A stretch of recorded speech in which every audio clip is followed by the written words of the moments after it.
Now I have put my words in your mouth. See, today I give you authority over nations and over kingdoms, to uproot and to pull down, to destroy and to overthrow, to build and to plant. Jeremiah chapter 1 verse 9 and 10.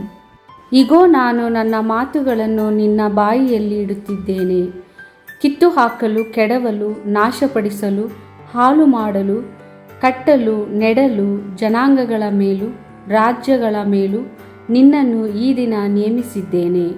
ಯೆರೆಮೀಯ ಅಧ್ಯಾಯ 1 ವಚನ 9-10. இதோ பார், என் சொற்களை உன் வாயில் வைத்துள்ளேன். பிடுங்கவும், தகர்க்கவும், அழிக்கவும், கவிழ்க்கவும், கட்டவும், நடவும் என்று நான் உன்னை மக்களினங்கள் மேலும் அரசுகள் மேலும் பொறுப்பாளனாக ஏற்படுத்தியுள்ளேன்.